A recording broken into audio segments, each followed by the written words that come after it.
الكريم أما بعد فأعوذ بالله من الشيطان الرجيم بسم الله الرحمن الرحيم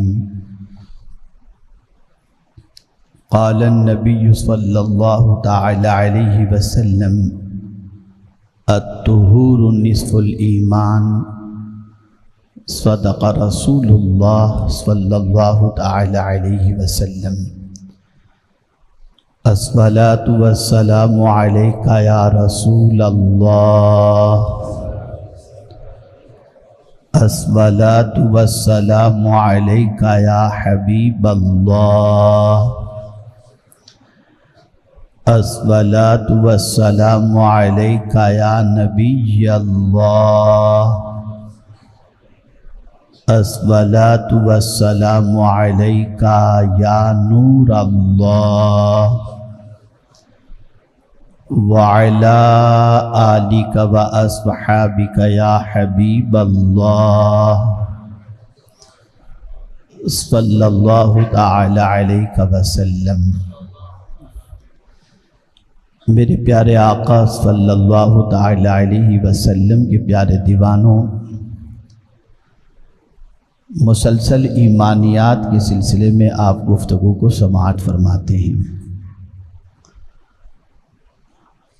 آج بھی ایمان کی شاخوں میں سے ایک شاخ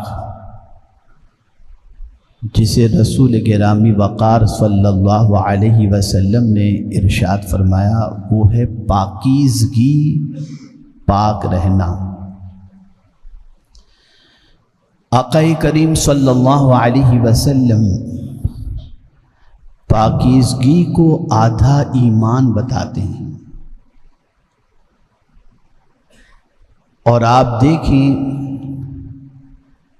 کہ اسلام پاکیزگی کو کتنا پسند کرتا ہے اور پاک رہنے کو کتنا پسند کرتا ہے۔ اس کو سمجھنا ہو تو یوں سمجھیں کہ نماز کے شرائط میں سے ایک شرط یہ ہے کہ نماز وہی بندہ ادا کرے، اس جگہ پر ادا کرے، اور ان شرائط میں سے ایک شرط یہ ہے بدن کا پاک ہونا، کپڑے کا پاک ہونا، اور نماز کی جگہ کا پاک ہونا۔ اگر بدن ناپاک ہے تو آپ نماز نہیں پڑھ سکتے،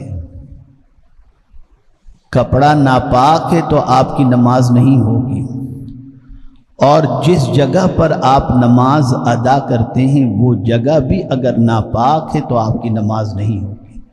دن میں 5 مرتبہ نماز کو فرض کیا گیا، اور 5 مرتبہ انسان کے دل و دماغ کے اندر اس تصور کو راسخ کر دینا ہے کہ نماز پڑھنے والا بندہ اپنے بدن کو بھی دیکھتا ہے کہ وہ پاک ہو، اپنے کپڑے کو بھی دیکھتا ہے کہ وہ پاک ہو، اور جہاں نماز ادا کرتا ہے اس جگہ کو بھی دیکھتا ہے کہ وہ پاک ہو۔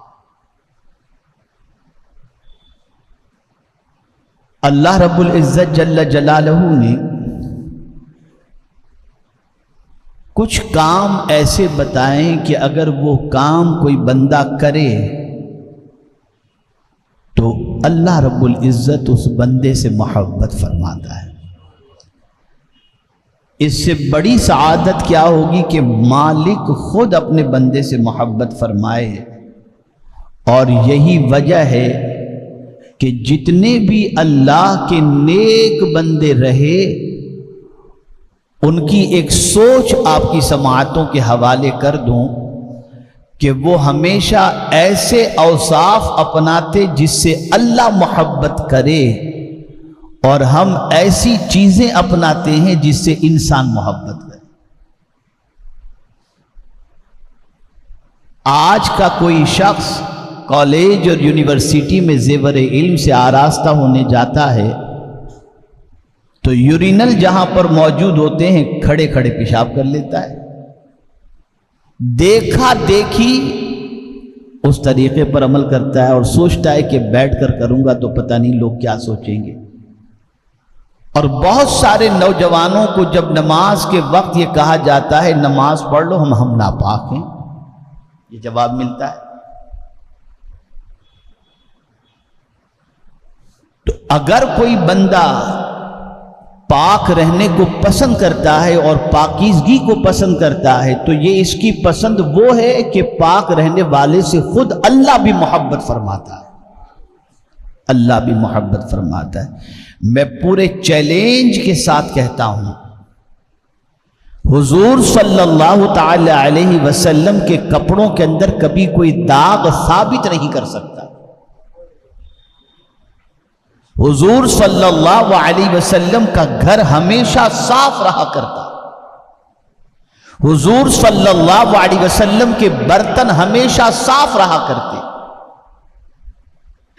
رسول گرامی وقار صلی اللہ علیہ وسلم کی پوری حیات طیبہ اٹھا کر کے دیکھیں تو آپ اس نتیجے پر پہنچیں گے کہ حضور صرف پاکیزگی کو پسند ہی نہیں فرماتے تھے، بلکہ جو حضور کے پاس آتا تھا حضور صلی اللہ علیہ وسلم اس کے باطن کو بھی پاک کر دیا کرتے تھے۔ پاکیزگی بہت بڑی دولت ہے، یہ اسلام کا حسن ہے، حسن اسلام کی بیوٹی ہے۔ آپ کسی بڑے شو روم سے جا کر کے ہزاروں کا کپڑا خرید کر لے کر کے آؤ، ہزاروں کا ڈریس خرید کر لے کر کے آؤ، لیکن اگر اس میں نجاست لگ گئی تو اسلام اجازت نہیں دیتا کہ اس کپڑے سے آپ نماز پڑھو، وہ قیمتی کپڑا نہیں دیکھا جائے گا۔ پاکیزگی کو اسلام پرائیورٹی دیتا ہوا نظر آتا ہے۔ اور آپ کے جسم پر پھٹا ہوا کپڑا ہے، بوسیدہ کپڑا ہے، لیکن پاک ہے، تو اللہ کے گھر میں جا کر بندگی کرنے کے لیے آپ تیار ہو سکتے ہو، بندگی کر سکتے ہو۔ میرے پیارے آقا صلی اللہ تعالی علیہ وسلم کے پیارے دیوانوں، تھوڑا سا سمجھیں، ایک ہے ظاہری پاک اور ایک ہے باطنی پاک۔ ظاہری پاک رہنے کو اللہ پسند فرماتا ہے اور باطنی پاک رہنے کو بھی اللہ پسند فرماتا ہے۔ ظاہری پاک کسے کہتے ہیں؟ کہ آپ کا وضو، آپ نے استنجا کیا، فوراً آپ نے پانی لیا، استنجا اچھی طریقے سے کیا اور آپ نے پاکیزگی کو پسند کیا۔ اب تو دنیا کے اندر آہستہ آہستہ صرف ٹیشو پیپر کا استعمال شروع ہو چکا ہے، بلکہ آپ کو جان کر حیرت ہوگی کہ یورپ کے اور اسٹیٹ کے کسی ایئرپورٹ کے بیت الخلا کے اندر، بلکہ ایشیا کے بڑے بڑے ہوٹلوں کے ٹوائلٹس کے اندر، ایشیا کے ٹوائلٹس کے اندر آپ کو پانی کا شاور ٹوائلٹ میں ملے گا، لیکن یورپ کے اندر اور اسٹیٹ کے اندر کہیں بھی آپ چلے جائیں، ایئرپورٹ سے لے کر کے بڑی بڑی ہوٹلوں کے اندر، وہاں پانی کا سسٹم استنجا کے لیے ہے ہی نہیں۔ ہم لوگ کبھی جب جاتے ہیں، ایئرپورٹ پر اترتے ہیں اور استنجے کی حاجت ہوتی ہے تو ہم پہلے پانی کا بوٹل اپنے ساتھ رکھتے ہیں اور پھر وہ پانی کا بوٹل بھر کر کے ٹوائلٹ کے اندر جاتے ہیں۔ وہاں کوئی پانی کا سسٹم نہیں ہے استنجا خانے کے اندر، اور دنیا ایسے گندوں کے پیچھے چلنا پسند کرتی ہے۔ اب دیکھ لیجئے، پورے چیلنج کے ساتھ کہتا ہوں، اور جو لوگ استنجا کر کے پانی لیتے ہیں ان کی تعریف قرآن نے بیان فرمائی۔ مسجد قباء کی جب تعمیر ہو رہی تھی تو اس تعمیر کے اندر جن صحابہ نے حصہ لیا وہ صحابہ دو طریقے سے پاکیزگی حاصل کرتے تھے۔ جب استنجا کرنا ہوتا تو ڈھیلے استعمال کرتے اور ڈھیلے سے استنجا کر لیا کر پاکیزگی حاصل کر لیا کرتے تھے، اور پھر پانی کا بھی استعمال کرتے تھے۔ دونوں چیزوں کے استعمال پر اللہ عز و جل نے ان بندوں کی تعریف فرمائی اور فرمایا فیہ رجال یحبون ان یتطہروا، کہ اس میں وہ بندے شامل ہیں جو بندے پاکیزگی سے محبت فرماتے ہیں، اور اللہ پاک رہنے والوں سے محبت فرماتا ہے۔ پاک رہا کرو، ہمیشہ پاک رہا کرو، جگہ کو پاک رکھو، برکت نازل ہوگی۔ مکان کو پاک رکھو برکت نازل ہوگی، کپڑوں کو پاک رکھو اللہ عز و جل پسند فرماتا ہے۔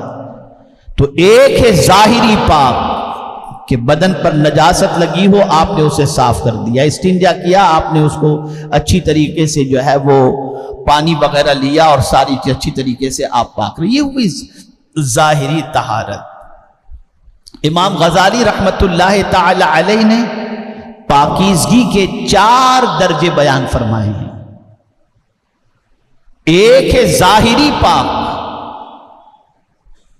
تو یہ تو عام حکم ہے اور اس کو عام زبان کے اندر پاکیزگی، بہت سارے ایسے بھی ہیں جو مذہب اسلام کے ماننے والے نہیں ہیں وہ بھی پاکیزگی سے محبت کرتے ہیں، اور جنرل انسان بھی ایسے ہیں جو پانی لیا کرتے ہیں اور پاکیزگی سے پیار کیا کرتے ہیں۔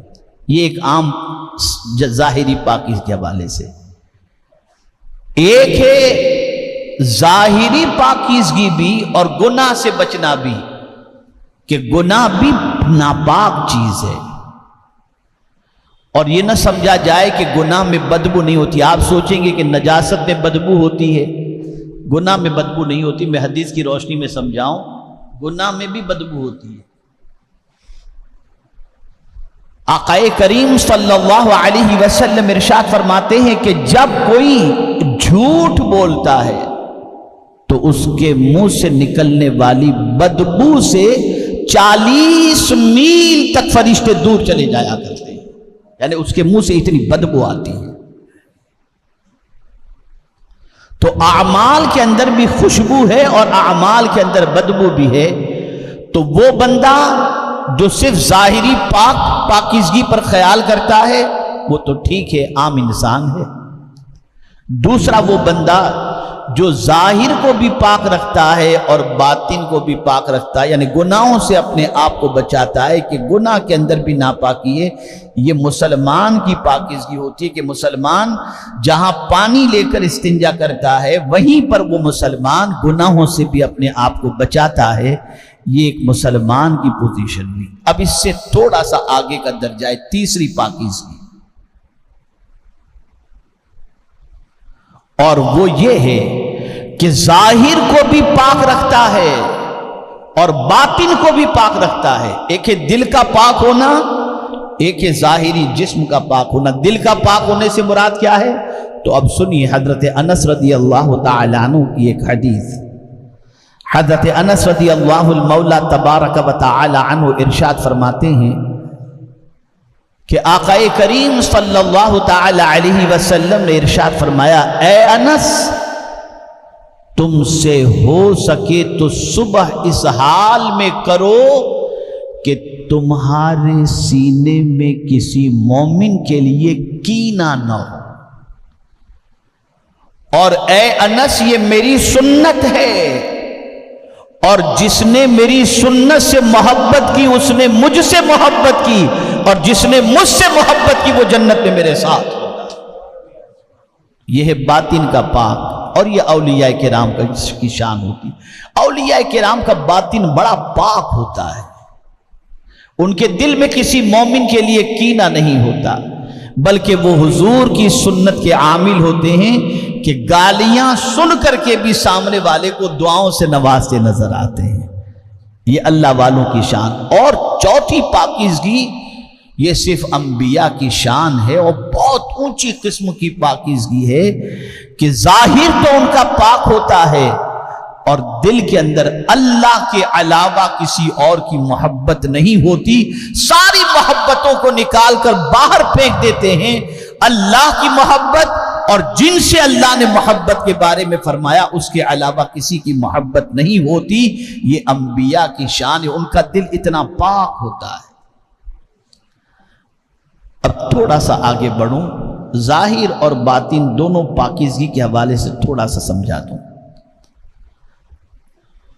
جلدی میں سمجھا دوں تاکہ گفتگو اچھی طرح سے سمجھ میں آ جائے۔ ہم نماز کا جب ارادہ کرتے ہیں تو قرآن کہتا ہے یا ایھا الذین آمنوا اذا قمتم الی الصلاۃ فاغسلوا وجوہکم وایدیکم الی المرافق وامسحوا برؤوسکم وارجلکم الی الکعبین وَإِن كُنتُمْ جُنُبًا فَطَّهَّرُوا۔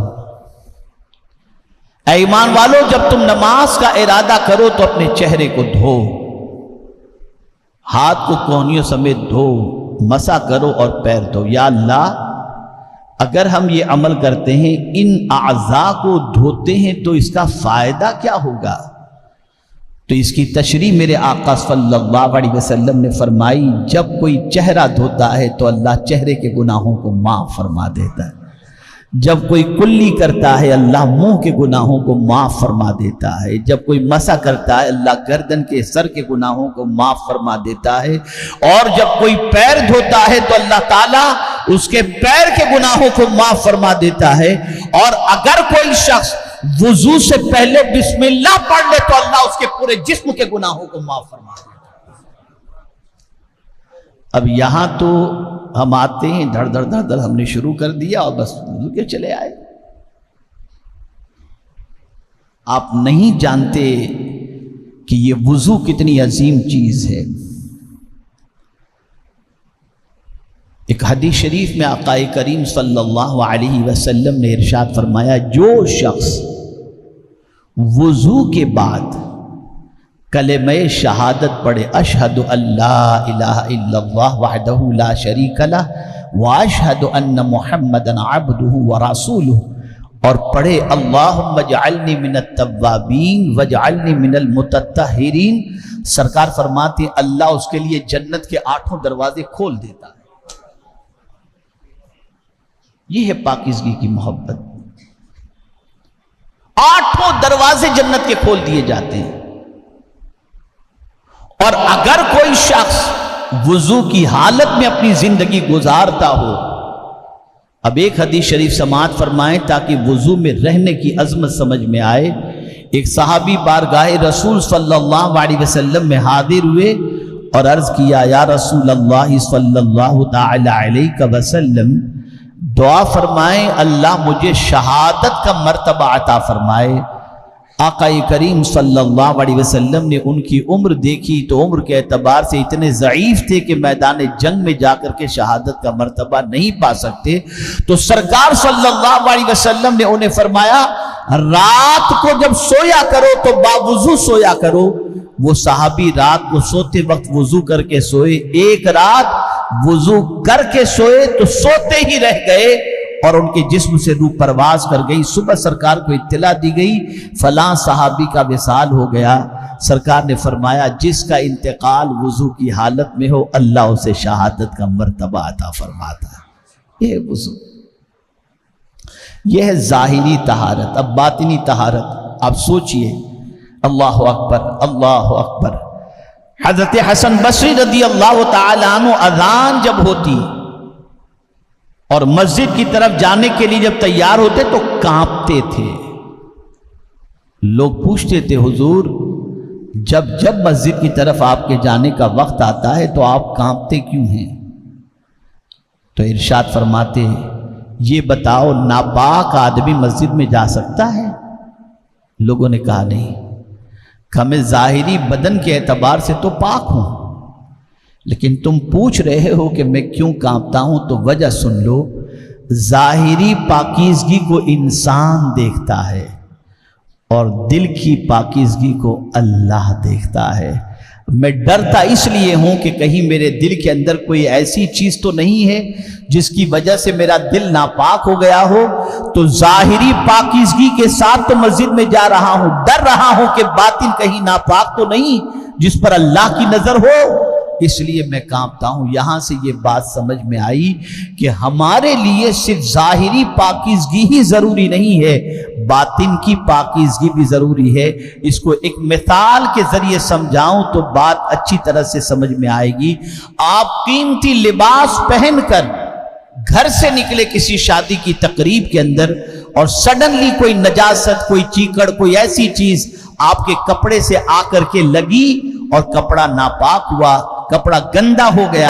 اب آپ مجھے بتائیے گندے کپڑے کے ساتھ آپ فنکشن میں جانا پسند کریں گے؟